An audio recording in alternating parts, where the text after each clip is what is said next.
તો ભાજપ કિસાન મોરચાએ ગુજરાત સરકારના બજેટને આવકાર્યું। ગુજરાત સરકારના બજેટથી રાજ્યનો સર્વાંગી વિકાસ થશે। બજેટમાં ખેડૂતો માટે વિશેષ ધ્યાન અપાયું। ખેડૂતલક્ષી, ગ્રામીણલક્ષી, યુવાલક્ષી બજેટ।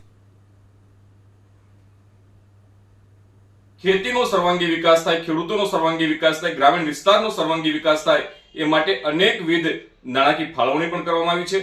ખેતી માટે વિશેષ જોઈએ તો તાર ફેન્સિંગ યોજના હોય, ખેડૂતોને ટ્રેક્ટર માટેની યોજના હોય, ચાહે યાંત્રિકીકરણ માટેની યોજના હોય, વીજળી માટે રાહત આપવાની યોજના હોય કે નર્મદાના પાણી એ ખેડૂતોને વિનામૂલ્યે જે મળી રહ્યા છે એની સહાયની બાબત હોય। આ ઉપરાંત જ્યારે ખેડૂતોનો એ આકસ્મિક મૃત્યુ થાય છે ત્યારે 2 લાખની જે સહાય હતી એ 4 લાખ સુધીની સહાય કરવાની વાત હોય તો પણ ભલે।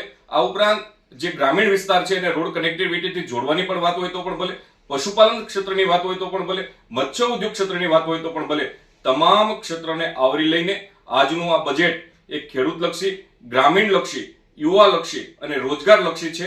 ત્યારે ગુજરાત ભારતીય જનતા પાર્ટી કિસાન મોરચો આ બજેટને આવકારી રાજ્ય સરકારને ખૂબ અભિનંદન પાઠવે।